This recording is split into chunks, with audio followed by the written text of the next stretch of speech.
Hi, Grace. Big Hi. fan, by the way. He's a Oh, fan yay. too. So what?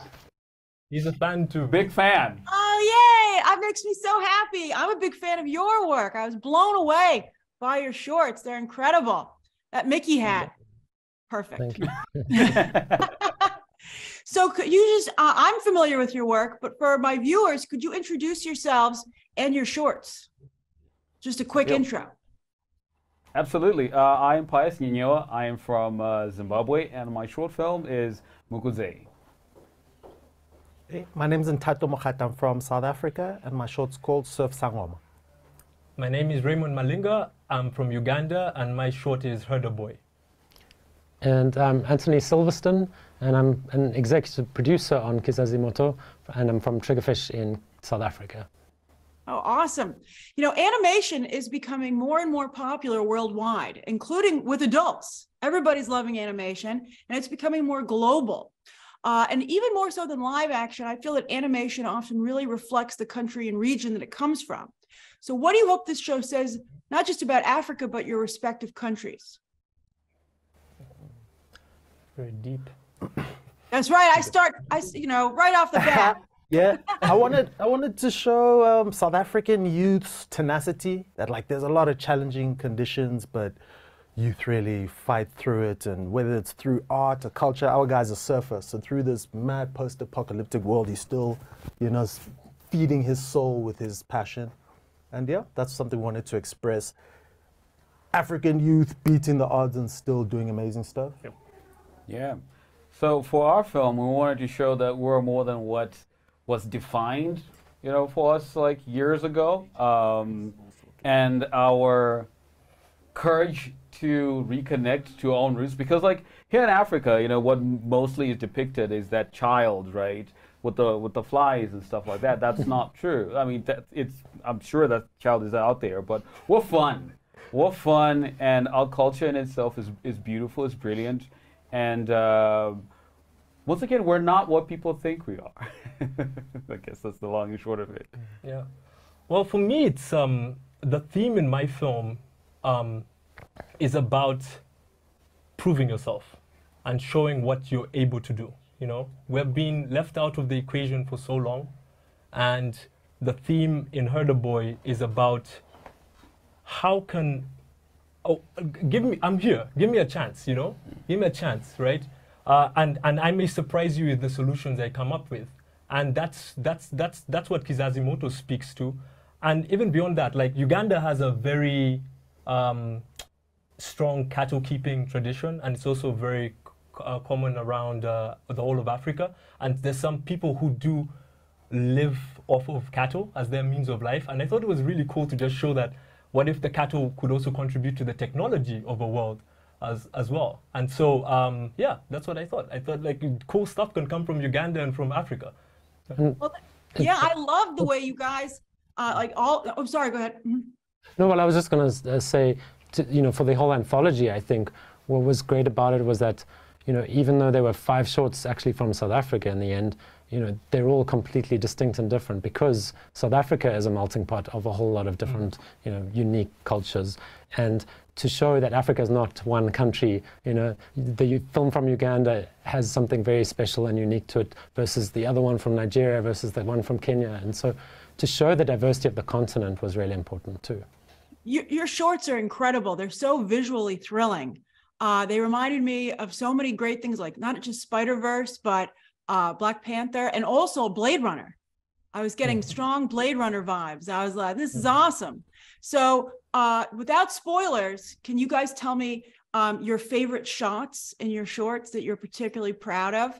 And Anthony, is there anything that you particularly were impressed with? I mean, I guess each film had a few epic kind of trailer moments. But I love that trailer moments. That's great. Yeah, and they were usually the more complex or kind of expensive shots, but it's worth it because if you can just have one that really captures like what that film represents, you know, the place, the world, in that scale of because a lot of the rest of the film focused on the character journeys, and yeah, I think Yeah, Yeah. Let's go watch the trailer. Like, Yeah, like the trailer has all of them, I guess. No, Well, not all of them. Not a lot of them. For me, I have a favorite moment from our film is when the two characters are sketching. They're hanging behind this vehicle, right? And you can see a wide shot of the whole world, right? Because in our film, we explore a hypothetical world where our country was never colonized. It's like, hey, we weren't disturbed. This is what we could have possibly been. And then we took everything that was amazing about Harare, which is like our capital city in Zimbabwe, right? And then we kind of through technology and color, took away all the browns and put some purples and all that stuff, right? And that shot was just brilliant, just seeing the towering buildings inspired by the Great Zimbabwe. I think that shot really shows how fun the film is. So that's, for me, that's the favorite moment. And I specifically mentioned that because it's in the trailer. Yeah. It was a trailer moment. Yeah. I was like, Yeah, but there are many that I'm like, nah, you gotta watch them. yeah, I think like for me, I was going to see his trailer moments too, right? Yeah. I think like I have a spirit animal in my film that does some weird stuff, and I'm pretty proud of that. So I'll just leave it at that. Yeah, So that was cool. That was very cool. In our surfing film, I'd say we kind of had the ambition to have this long one-take epic surf fight, camera movements, and we didn't finally achieve absolutely what we wanted, but what we did is my favorite still. Yeah. That's so great. That's such a great lesson. I love that you didn't get quite what you wanted, because you know what you're imagining, you're trying to put that into reality. But I love that, you shot for it and you love what you have. I mean, that's great. That's a great attitude and lesson for filmmakers. Raymond! Hi, what's up? Great to talk to you. So It's cool. just so people know what's going on here, Raymond is a BTT viewer. And you reached out to me on Twitter, and I was so blown away by your success. Congratulations. Thank you so much. And I have to also give you like your flowers as well. I've been listening to you, I think, since Indie Mogul, I think all the way back then. And I've learned so much about the industry from you, so I have to give you your flowers. So listening to Grace Randolph does take you somewhere. That's such a nice thing to say. And sometimes I'll meet people who watch the show, or I'll talk to them online, and they'll say that they hope that one day that they can see their own work covered on Beyond the Trailer and maybe be on the show themselves. So it's such a thrill to do that with you. Yep. I'm really excited. I look really calm, but I'm excited inside. Oh, you're playing it cool, Raymond. You look really cool. I like your glasses, by the way. They're very nice. Thank you so much. Thank you. So, I have to say, some people who are in the entertainment business are not really fans. You know what I'm saying? Like they like working in the business, but they're not like a fan. So I assume since you watched Beyond the Trailer, you're a fan.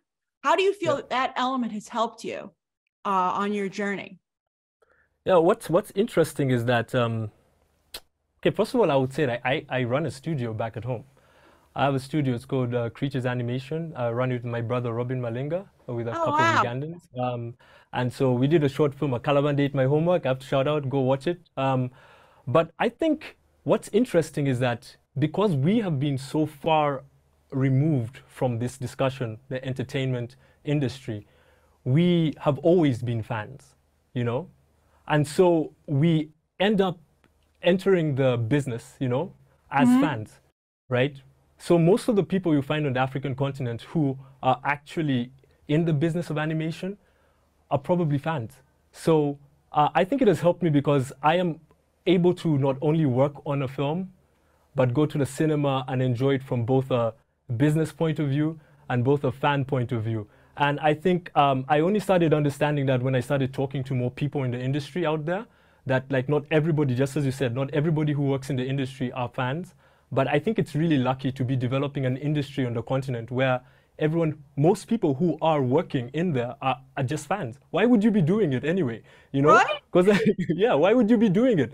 Like, it's not really clear. Like, it's not clear how you make money, and for a long time it wasn't clear how you'd make money on the African continent, and in Uganda in particular. But but we were doing it anyway, so we were fans from the get-go. Yeah. So That's so great. So you're truly, you started from a place of love, truly. Yep. So you say you have your own animation studio with your brother. That is so Yep. cool. How long have you had that, and how did that come to? Tell everybody a little bit about your journey. Yeah, so I'm from Kampala, Uganda.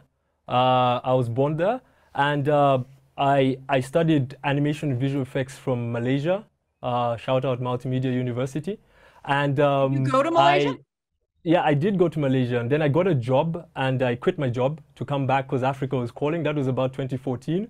And in 2015, we started in a garage with my younger brother, Robin Malinga, and I trained him how to do some screenwriting, and we made our first short film, A Calaban Ate My Homework, that we developed our studio with. So we started off as 2 people, we ended it with 7 people, we got a couple of awards, went to a Cannes Film Festival with our film, we went to, we got some continental and global awards, and soon after that, I answered the call from to pitch for Kizazimoto, which we didn't know was Kizazimoto at the time, and now I'm here sitting and talking to you. That's like a summary of my of my story.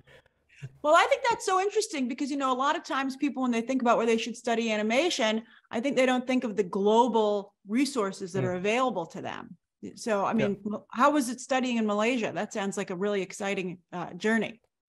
Yeah, so I wanted to come to the United States first, but like it was really expensive, And I can't forget what my dad told me. He told me that it doesn't matter where you go, right? As long as you put your head to it, you'll be able to succeed, right? And so I went to Malaysia with that attitude, and there are phenomenal teachers there, but there's always this sense that, out there in America, that's where the real people are, You feel that way. But like, I quickly learned that it is true. If you put your mind to anything, wherever you are, you have to just seek out information. That's why I was watching Beyond the Trailer.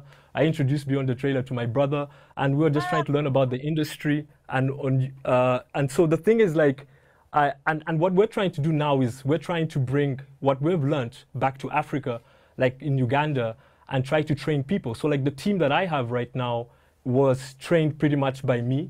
There are some schools there, but they don't have experience working on animated long form animation.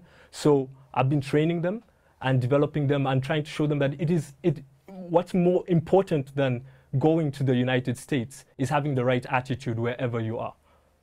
That's wonderful. What great advice from your father, and you're certainly paying it forward. You don't only have a studio, but you're teaching. Although that's fascinating because that's what Disney had to do early on, when Disney first started his studio. So that's phenomenal. Let's talk about your short. Your short is incredible. I loved Herder Boy. I thought that the designs on the characters were phenomenal. You have, is it a robot? Droids are just in Star Wars, right? What do you call yours? Is it a robot? Well, that's a very interesting question, Grace. I haven't thought about that. I'll be very honest. But what I would say is that he is a robot. But what's interesting about Isingoma, that's his name, is that he's designed off of an African basket, right? Yeah, so I loved his head. It was so cool. Yeah. So I was challenging the team that if I was to make a robot, I wanted to make sure this robot felt African, and not just in cosmetic design, but like makeup and like painting, but like just the general silhouette. So his legs are from the bones of a cow, an Ankole cow. So that's his design. So cool. And so straight from the silhouette of the character, there are African elements in him. Peter Ramsey, you are a superstar with Spider-Verse. Oh my goodness. You must be so proud of what it's becoming, and you started it all. Well, yeah, I'm extremely proud. The new movie is just, I'm as blown away as anyone else, trying to figure out how they did it. So, well, it's all built on the shoulders of what you started. I loved Into the Spider-Verse. I thought it was just phenomenal, and I think you're so incredibly talented. And this is a really cool chapter for you to do next, to executive produce this show. Yeah, I sure do think so. I think the world's going to be blown away by this. So it's so nice to see all of you. Could you please, for my viewers, introduce yourself and tell everybody what your short is so that they can associate with you when they watch it? Oh, you've got viewers. Hello, viewers. My name is Lesotho Foster, and my short is You Give Me Heart. I'm Catherine Green. I co-directed Surf Sangoma with Ntato Mokhata. Hey Grace, I'm actually a subscriber of yours, so I'm one of your viewers. Oh, yay! But yeah, my name is Isaac Mukhajani, and I directed Hatima. So when you see the blue fish people, that's me. Oh, that's awesome. You know, I thought it was wonderful how all of your shorts differed so much visually. Can you talk a little bit about why you chose the artistic styles that you did? Oof. Yeah, I mean, it's been such a long journey that, you know, at every step it kind of informs which way we go. I think we had originally thought we were going to make a 3D film, and we decided pretty early on to switch over to 2D, which I think was a really great idea. It was really refreshing. I was like, wow, 2D. Yeah, exactly. It's something that you don't see very often at the scale, and I love it. I think it's beautiful, and so yeah, we didn't look back, and it really fit with our art style. You know, our concept artist, who's my co-director, who couldn't be here today, his stuff just looks like it wants to jump off the page and start moving as it is without converting it into another format. So we leaned into the 2D stuff, which has benefits and costs, but overall, I think it was really nice. So very happy with the choice. So I think collectively speaking, we had a fear that the films would look similar, but when we had the director show and tell, we could not be further from the truth. It was just such a different, vast style, collection of styles that we, you know, were all reassured, and we could lean in harder into these styles. It wasn't a conscious decision to go different to that movie. It's just that I want to do this, and I have a fear that it's similar to that. Meanwhile, actually, that wasn't the case. It's just a refreshing anthology. With us, we were kind of greedy. We did a 2D, 3D hybrid. So we wanted the best of both of them. And exploring those, like bringing those two mediums together, I think created quite a unique look for our short. That's awesome. So, Peter, was there anything that surprised you about the work of these up-and-coming animators? Yeah, I think the interesting thing to me, and the surprising thing, was without any coordination between all of them, a lot of similar themes started jumping out. There's a lot about the past and the reconciling the past with the present, kind of. And it was something that I noticed just when on my first visit to Africa, talking to people, the way that they talk about their past and their history, and how that informs them in the present. It was something that I noticed with a lot of people here, and it's just it's an interesting way of looking at life and thinking about your present by really trying to focus on making peace with the past and understanding it. I found that was really unique, and it's borne out in a lot of these films. And then there's the idea of the ancestor culture, which is so strong across Africa. You see that manifested in a lot of these films in a really interesting way. So those were the surprises for me. I mean, the fact that, you know, these things are all visually interesting and sophisticated, the fact that the stories are all interesting and the characters are entertaining and fun and relatable, all that, it's there. It's no surprise, because a lot of these guys have been, you know, they've been writing and making films in Africa for quite a while. So this being the opportunity for them to step onto a world stage, that's the really exciting thing to me about Kizazi Moto, that people across the world are going to be able to see what kind of invention and enthusiasm and excitement there is here in Africa that's just ready to explode. So I'm privileged to be a part of it, really. You know, it's a great way to describe it, because I felt that the shorts were all very explosive, just bursting with talent and energy, and they were really impressive. Yeah. You know, you mentioned a director show and tell early in the process. What was it like? So were you guys working kind of in tandem all the way through, checking in with each other? Well, everything was staggered from script to post-production. All of them were staggered. You know, you can imagine Triggerfish couldn't handle 10 at the time. So we had the show and tell, I think 6 months in. I might be off the market. That sounds about right. Yeah, it was 6 months in, and even then, some films were further, than others, where others were still at like layout stage, you know. And yeah, so it's where we got to see where we all were in terms of style, in terms of sound, animation, feeling competitive, saying I hate you, I love you, I hate you, you know. Yeah. Great, let's up our game, right? Like- Exactly. It was very intimidating. Yeah. But we didn't. We still worked in isolation, you know. So we didn't really share creative notes too much, which is why when the stuff that Peter's talking about that connects all of the shorts became apparent to us, it took us all by surprise because we were all bringing in similar themes and similar kind of feelings, which yeah, they just came from us, but clearly it's something we all share as African, you know, animators and filmmakers.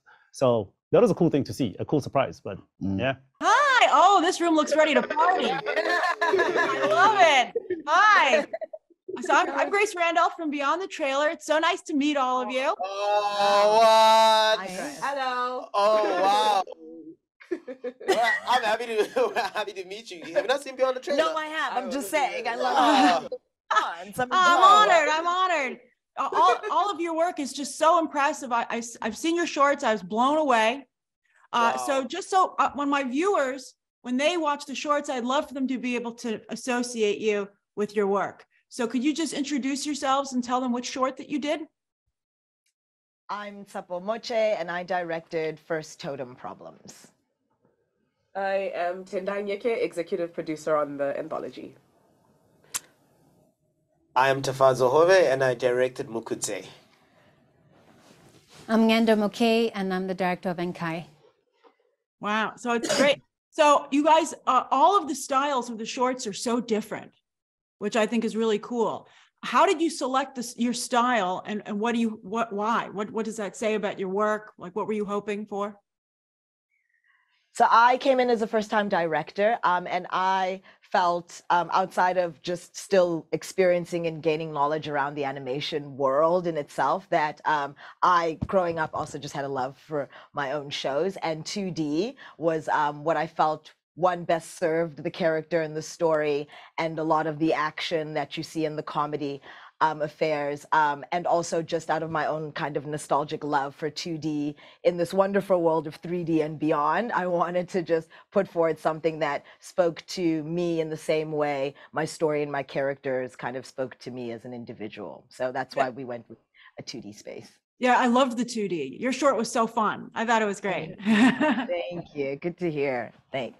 Okay, so I come from a mixed media background, and I've been working in animation and just experimenting with mixing 2D animation with After Effects animation, with pixelation, with stop motion. And usually I'm trying to figure out what medium is like best suits the content of the film, what emulates the emotion of the film in the best way. And in Enkai, she's moving through different spaces, and each world has a different tone. And for this purpose, I thought it would be great if I could use a different style for each world that she moves through. So I have CGI animation, I have 2D animation, and I have a stop motion set. And also one of the complications doing this was figuring out how to blend all of the spaces, like how to get them to be cohesive. They're distinct but cohesive. And what we're trying to really do was to work with the characters so that they adapted to each environment that they were in. So beyond like the creation of the animation and working on threes to help us to bring all these three spaces together, we also had a lot of work with what are the guys at the end? Why has my head gone blank? Bring this up with the compositing. Sorry, for some reason my head went blank. Yeah, so the compositing team did a lot of experimentation and development, and my assistant director Dorian really helped with figuring out the look for each space and making sure everything was cohesive. Yeah. Wow. So my name is Tafa. Oh, already said my name. It's been a long day. Okay, so for our film, we really animated on twos because we wanted the performances to really sell everything. So it was a relational story, and we wanted the moments to feel real. our characters to feel tangible. There's a lot of grounded and big emotions in our film. So we really wanted to make sure our performances would punctuate that and really get the audiences to connect with our characters. And I think animating on twos did that. Secondly, we really played with our color palettes quite a bit because we wanted to get that Wizard of Oz feeling, to create that juxtaposition between the ruins of Great Zimbabwe and this utopia, so that even as an audience member, you feel that you can feel the difference between the two worlds just with the color palette. And also in terms of rendering, making stuff that felt a lot more textured and grounded, because for us, one of the inspirations for telling the story was that, you know, when Black Panther came out, everyone was like, Wakanda is a fictitious place. There's no civilization where Black people could be the pinnacle of anything. But that's not true. We have Great Zimbabwe, and there was a real civilization where African people were leaders in a lot of different industries. So it was important that Great Zimbabwe did feel like a utopia in the future, but also felt like a real place. But I think it's also just kind of leaning into our own definition of what science fiction could look like. And honestly, I think Ryan Coogler and crew set up an interesting possibility for us, and going, and I want to honor that, right? It's different to what we do, but it's kind of like he was brave, right? And he was supported, and he was able to do something monumental, and then it just kind of goes, actually, it is possible to do something humongous and have the world get behind it. So yeah, I think that's a really cool thing that happened, and just kind of set us up with our pitch. Even we're like, hey, what's the next Wakanda Forever? But what happens if it's in Africa? So, yeah, and from Africa, from the talent there, right? So how was it finding all of these directors? It was fun. It was a lot of watching. I mean, you know, animation as an industry specifically is very young in Africa, so it was a lot of like, oh, who's winning festivals? Who's doing cool things? Vimeo's top picks, who's being written about and whatever, and looking at people's profiles and going, oh my gosh, like there's some incredible storytellers here with interesting perspectives and interesting styles of filmmaking. And so it was a combination of emails and like, oh, I know this person, I used to drink with them, you know, when I was in university, to, oh my God, that person's Instagram DM. And I think we had a few where it was like, is this spam? Is this spam? And then, you know, so it was just, it was interesting. Check your DMs, people. Check your DMs. Check your DMs. And I mean, like, I'm just like, I'm a producer. I do not DM people. So, but it was like, you know, you just find a way to make a connection, and then you just continue on from there. So it was a mixed bag. It was a mixed approach to try and initiate communication and then just support the way they wanted to tell the stories for each one.